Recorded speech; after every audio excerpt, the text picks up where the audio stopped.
I never expected my daughter's birthday wish to break my heart. She stood in front of the flickering candles, hands clasped, eyes squeezed shut, lips trembling with the weight of an innocent prayer. I wish for a new daddy. Everyone laughed, lightly, uncomfortably, thinking it was just childish fantasy. But I didn't laugh. I stood there, frozen, like someone had poured ice water down my spine. She was only 6. 6 years old, and already she was wishing for someone else to love her in ways her real father couldn't. Or wouldn't. I looked at her mother, my wife Sophia. Her smile faltered for a split second, just long enough. Long enough for me to see the guilt swimming behind her perfectly practiced expression. She didn't look surprised. That's what hit me the hardest. Because deep down, I wasn't surprised either. It had been building up for months. The late nights. The cold silences. The way she'd flinch when I touched her.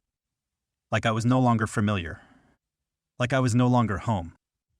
We used to be perfect tot, at least I thought we were. Then somewhere along the way, I became background noise. And our daughter? She started avoiding me. Little things. Not hugging me when I came home. Flinching when I raised my voice, not in anger. Just in frustration. She started whispering things to her mom I wasn't allowed to hear. So when she made that wish, standing there with a cake in front of her and her heart wide open, it wasn't random. It was real. And I couldn't ignore it. That night, while she slept in her little pink bed, hugging her teddy bear like it could protect her from the world, I sat in the living room, staring at our wedding photo. Sophia and I looked so young in it. So stupidly in love. Now, all I could feel was the silence between us. Thick. Suffocating. Final. I didn't sleep that night. The next morning, I made a decision. If my daughter wanted a new father, I'd give her one. But not in the way anyone expected. Not by walking away. Not by giving up. No. I'd become the man she wished for. Even if it meant tearing down the man I used to be.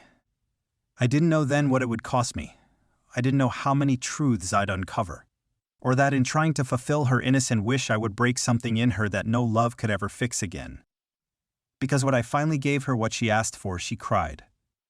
And not the way children cry when they don't get what they want. She cried like her world had ended. My name is Ayan. For the past 8 years, I thought I was doing everything right. I married the woman I loved, Sophia, after 4 years of dating. She was the type of woman who could silence a room just by walking in. Confident. Sharp. Beautiful in a way that didn't need makeup or lighting. I fell in love with her laughter, the way she crinkled her nose when she smiled, and how fiercely she loved the people she cared about. When she told me she was pregnant, I cried. Like actually cried. Not the quiet, cinematic tears. I sobbed. Right there in our tiny apartment, standing barefoot in the kitchen with a frying pan still on the stove. It was a girl. We named her Ira. And from the moment she was placed in my arms, red-faced and wrinkled and screaming, I knew my life wasn't about me anymore. It was about her. Everything I did from that day forward, every overtime shift, every sacrifice, every unspoken frustration, was for her. And for Sophia. For the family I thought we were building together. We had a routine. Mornings were chaos. Sarah always refused to brush her teeth. Sophia always forgot where she put her keys. Evenings were a blur of dinner prep, homework help, and bath time giggles. And then, when the house was finally still, I'd lie next to Sophia in bed, watching her scroll through her phone, hoping she'd look at me the way she used to. She didn't. Not anymore. But I kept pretending. I thought maybe it was stress. Her work as a graphic designer had become overwhelming. Deadlines. Clients. Projects that drained her spirit. I thought maybe once things settled, she'd come back to me. The truth? I didn't want to believe she'd already left. She was still there physically, but emotionally, she was drifting. And no matter how tightly I held on, she was slipping through my fingers like sand. Ara noticed it too. Children always do. She started clinging to Sophia more. Started watching our arguments from behind doorways. Started asking strange questions like, if you don't love someone anymore, can you still live with them? I didn't know how to answer. The cracks were growing, but we still had moments. Little ones. Making pancakes together on Sundays. Watching cartoons with Era curled up between us. Laughing at the silly dance she made up in the middle of the living room. Those moments kept me holding on. I loved being a father. Even when I was tired. Even when Sophia and I barely spoke for days. Ara made everything feel worth it. Her laugh was music. Her hugs, salvation. But then came that birthday wish, and I realized maybe love wasn't enough anymore. Maybe, despite everything I'd done, I'd failed in ways I didn't even understand. Because children don't lie. They don't wish for replacements unless they feel unloved. And my daughter, on the most special day of her young life, wished for a man who wasn't me. The day after Era's birthday, things felt off. She avoided me. Wouldn't meet my eyes when I tried to joke with her over breakfast. Just kept stirring her cereal in circles until it went soggy. I asked her if something was wrong. She shrugged. I'm fine. That was the first lie. Sophia acted normal. Too normal. She was suddenly chatty again, offering to make coffee, asking me about my meetings. Her smile stretched a little too wide. Her voice too sweet. I couldn't put my finger on it, but everything about her felt rehearsed. I left for work with a knot in my stomach. Midday, I got a text from her. A photo of Ara painting at home. No caption, just the image. But it wasn't the photo that got me, it was the reflection in the glass cabinet behind her. A man's silhouette. Tall. Lean. Arms crossed. Watching. My fingers went numb. I stared at it for minutes, zooming in, trying to convince myself it was my own reflection from a previous day. Or a neighbor. Someone harmless. But it wasn't. There was no explanation. I called Sophia. She didn't pick up. I texted, "Who's at the house?" Read. No reply. 20 minutes later, she finally responded. "Just me and Ara." "Why?" I didn't respond. That night, I came home early. Quietly. I used my spare key and slipped inside like a thief in my own home. The house was dark, except for the soft glow of the TV in the living room. Sophia was on the couch. Alone. Or so I thought. Ara wasn't in sight. Then I heard the back door creak open. Footsteps. Mail. I stepped around the corner and froze. There he was. Some guy, in our home, holding Era's empty juice cup, like it belonged in his hand. He looked up. Surprised, but not scared. Like he knew this moment was coming. Sophia jumped up. "Ion?" "Wait. I can explain no," I said, raising a hand. "Don't." I couldn't take my eyes off the man. He didn't flinch, didn't even introduce himself. Just gave me a slow, calculated nod and walked past me like he'd done nothing wrong. The door shut behind him. The silence that followed was deafening. Sophia stood still, lips trembling, eyes filled with something I hadn't seen in years' remorse. "She asked for him," she whispered. "Ara. She asked to see him." "What do you mean, him?" I snapped. "Who is he?" Her silence was louder than any scream. That's when I felt it. That slow, spreading rot in my chest. This wasn't just about a guest, or a friend, or even a mistake.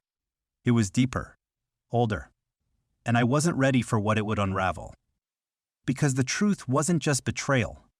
It was betrayal wrapped in lies tied to someone I never thought I'd have to face again. And it had already reached my daughter. I couldn't sleep that night. I just sat at the edge of the bed, staring at the floor. The image of that man's face burned into my mind like a brand. He wasn't afraid. That's what got to me. He walked into my home, played with my daughter, drank from my kitchen and left like he had every right. And Sophia, she didn't fight it. She didn't even chase after him when he walked out. She sat across from me at the dining table, hands wrapped around her coffee mug like it was some kind of shield.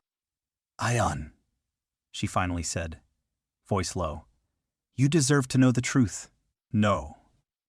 I didn't want the truth, because the truth felt like a noose tightening around my neck. I looked at her, and for the first time in years, I didn't recognize the woman sitting in front of me. She looked like Sophia.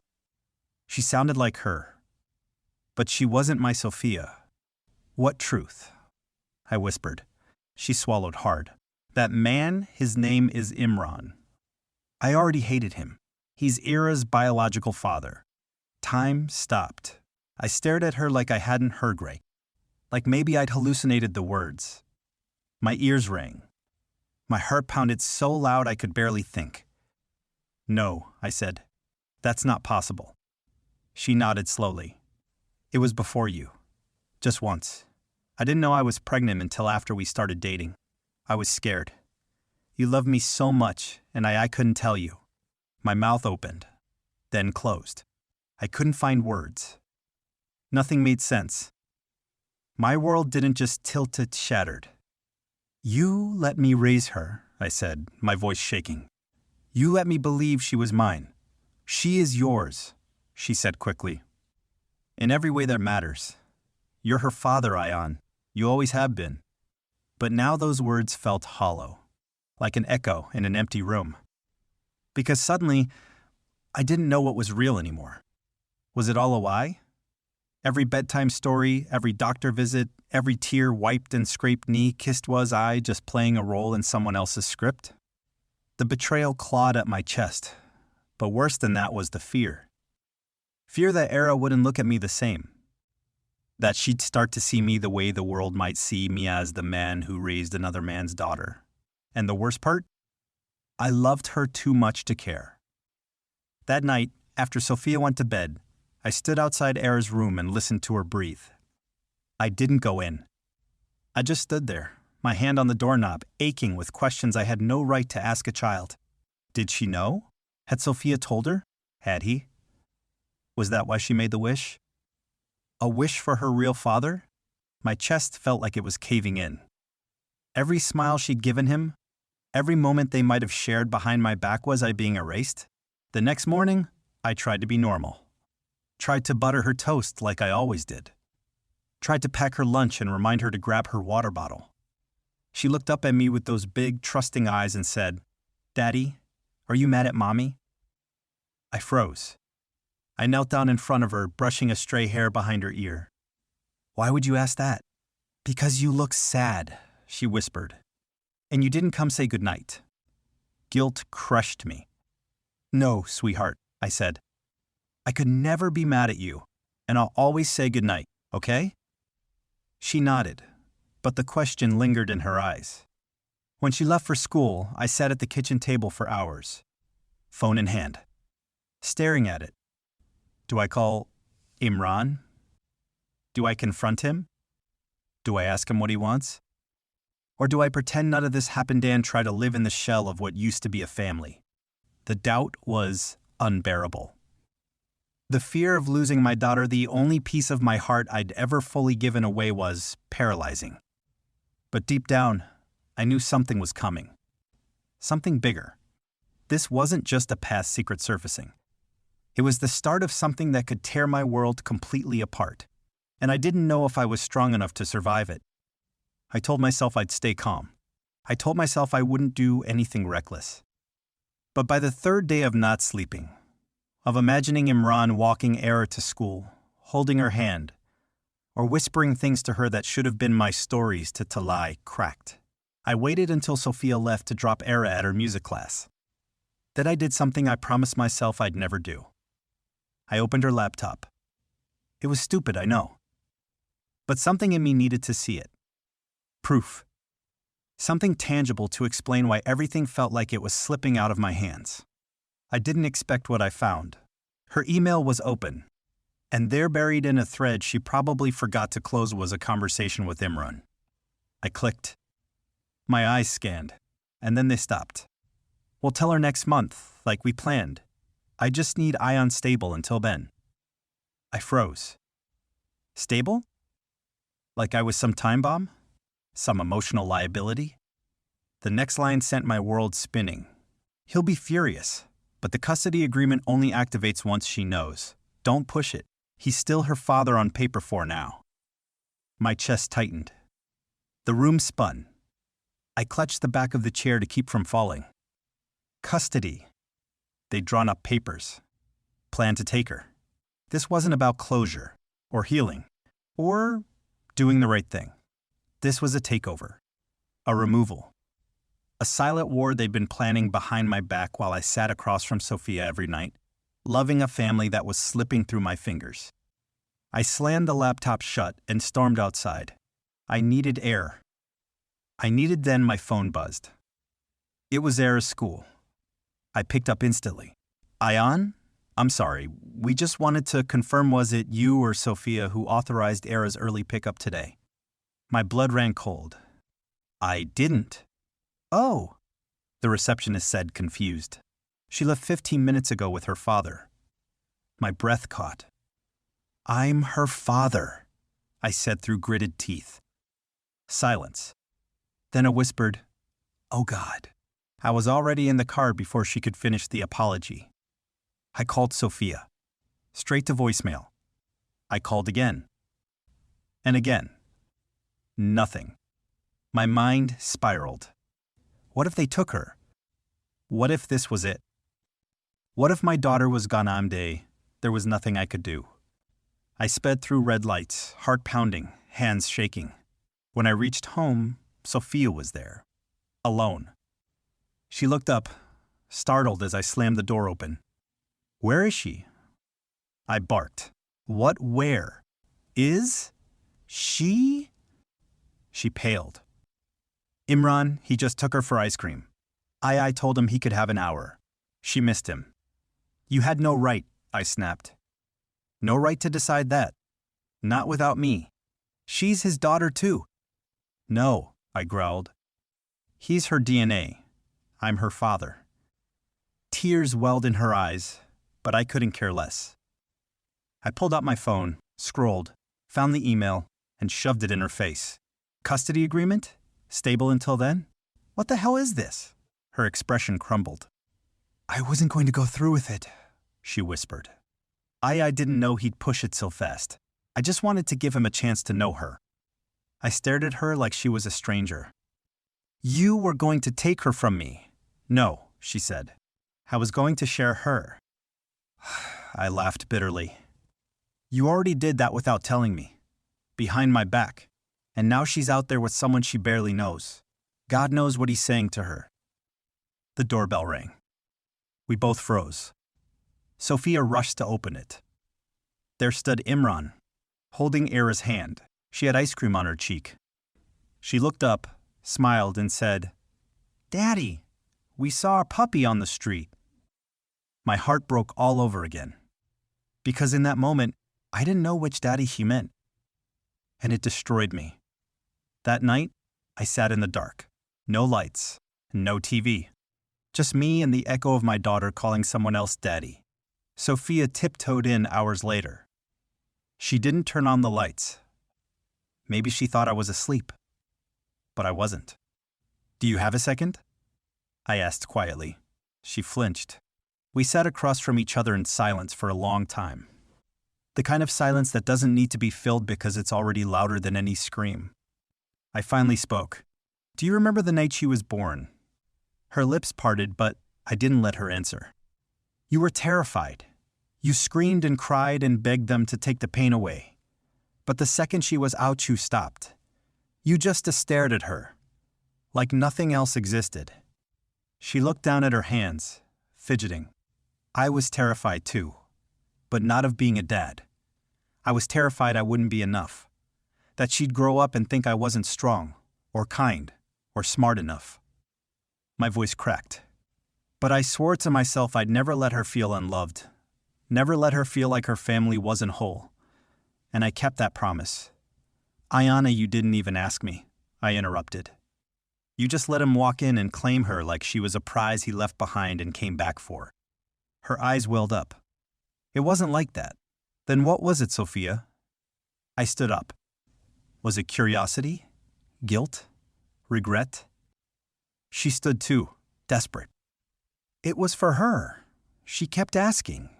She kept wondering why she didn't have a dad like the other kids. And I didn't know how to explain that the man who helped create her didn't want her. He didn't, I spat. But now he does? After 6 years of silence? Her voice cracked. He's changed. People like him don't change, I hissed. They wait. And when they see someone else doing the hard work, then they show up to reap the rewards. Tears rolled down her face. You don't understand, she whispered. No, Sophia, I said, my voice low and shaking. You don't understand. I walked to the kitchen drawer and pulled out the small envelope I had hidden there. Do you know what this is? I held it up. She didn't answer. It's a legal file. I started the adoption process 5 years ago. Quietly. I wanted to wait until she was old enough to understand. Until it meant something to her, to both of us. Her mouth fell open. You what? I was going to surprise you both next month, on her birthday. My voice trembled. But I guess she already got what she wanted. Sophia covered her mouth. Oh, God. I laughed bitterly. She asked for a new dad, I whispered, so I gave her one. She sobbed then, collapsed onto the couch, face in her hands. I didn't know. I didn't know. You didn't. Because you stopped seeing me a long time ago. She looked up, her face broken. So, what now? I stared at her, hollow. She's your daughter, and legally you still get to decide who's in her life. Her voice wavered. And you? I took a deep breath. I'm not going to fight. Not like this. I won't tear her world apart any more than it already is. I turned to leave. She cried out, Ayan, please don't walk away. Don't make this the end. I paused. Then I said the one thing I'd never imagined I'd have to say. It already is. And I left. I stepped into the night, heart shredded, love bleeding from wounds I didn't know I had. For 6 years, I was her father. But all it took was one birthday wish to erase it all. 3 weeks passed. I didn't see them. Didn't call. Didn't check her Instagram, though every part of me itched to. I'd moved into a small apartment across town. A 1-bedroom. Cold floors. No laughter. No midnight footsteps running to my room because of a nightmare. Just silence. And that unbearable emptiness where a child's giggle used to live. Every morning I made 2 breakfast plates by mistake. Every night I stared at the second pillow on my bed and wondered if she was crying into hers too. The pain wasn't just heartbreak. It was grief. Grief for a daughter who was still alive but no longer mine. Or so I thought. One rainy Thursday, as I was dragging myself out of bed for another numb day at work, there was a knock at the door. I opened it slowly. And froze. It was her, Claire. Soaked. Shivering. Her little pink backpack clutched tightly to her chest. Her lower lip quivered. I ran away. My heart stopped. WW what? I waited until Mommy was asleep. Then I took the bus. I remembered the stop from last year when we got ice cream. She looked so small. So scared. So determined. I pulled her into my arms instantly, holding her tight, pressing my lips into her wet hair. I missed you, Daddy. I lost it. All the walls I built, all the strength I forced myself to wear every day it shattered. Tears poured down my face. I missed you too, baby. So much. We sat on the floor of that tiny apartment, her in my lap, both of us crying like the world had finally given us permission. Why'd you leave me? She asked softly. I looked her in the eyes. I didn't. I just thought maybe you wanted someone else more. She frowned. I only said that because I thought I was missing something, but when I got it, I didn't like it. I blinked. What do you mean? He was weird and strict, and he didn't laugh at my knock-knock jokes, and Monty smiled too much, but her eyes looked sad. I exhaled slowly. Did you tell her you were coming? She shook her head, but I left a note. Great. That was going to go well. Still, I didn't call. Not yet. I made her pancakes, extra chocolate chips. She drew us both as superheroes on a napkin, me with a cape, her with a wand. Hours later, the door burst open. Sophia stood there, soaked to the bone, panic in her eyes. When she saw Clara on the couch, coloring with a cup of cocoa in hand, she broke down. I thought I'd lost her. You almost did, I said, standing. She rushed over and hugged Clara tightly, crying into her shoulder. You scared me so much, baby. I just miss Daddy, Clara said simply. Sophia looked at me, exhausted. Can we talk? I nodded. Clara fell asleep on the couch shortly after, her little chest rising and falling peacefully, like she finally felt safe. We stepped onto the balcony, rain still tapping against the railing.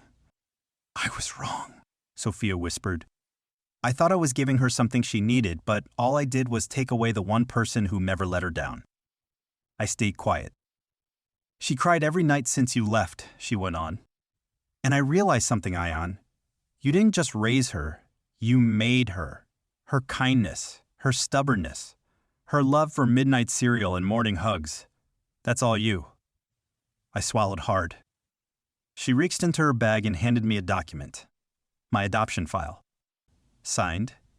Filed. Approved. I stared at it. I want you to be her father. Legally. Emotionally. Forever. Because you already are, she said. My hands trembled. And what about you? I asked.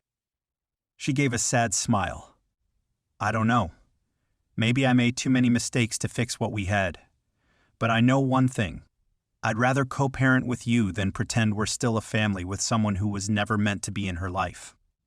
We stood there in silence, the rain washing away weeks of guilt and sorrow. When we went back inside, Clara was snoring softly, a crayon still in her hand. I lifted her gently, carried her to the bed, and tucked her in. She stirred, eyes barely open. Are you staying forever now? I kissed her forehead. Forever, pumpkin. And I meant it.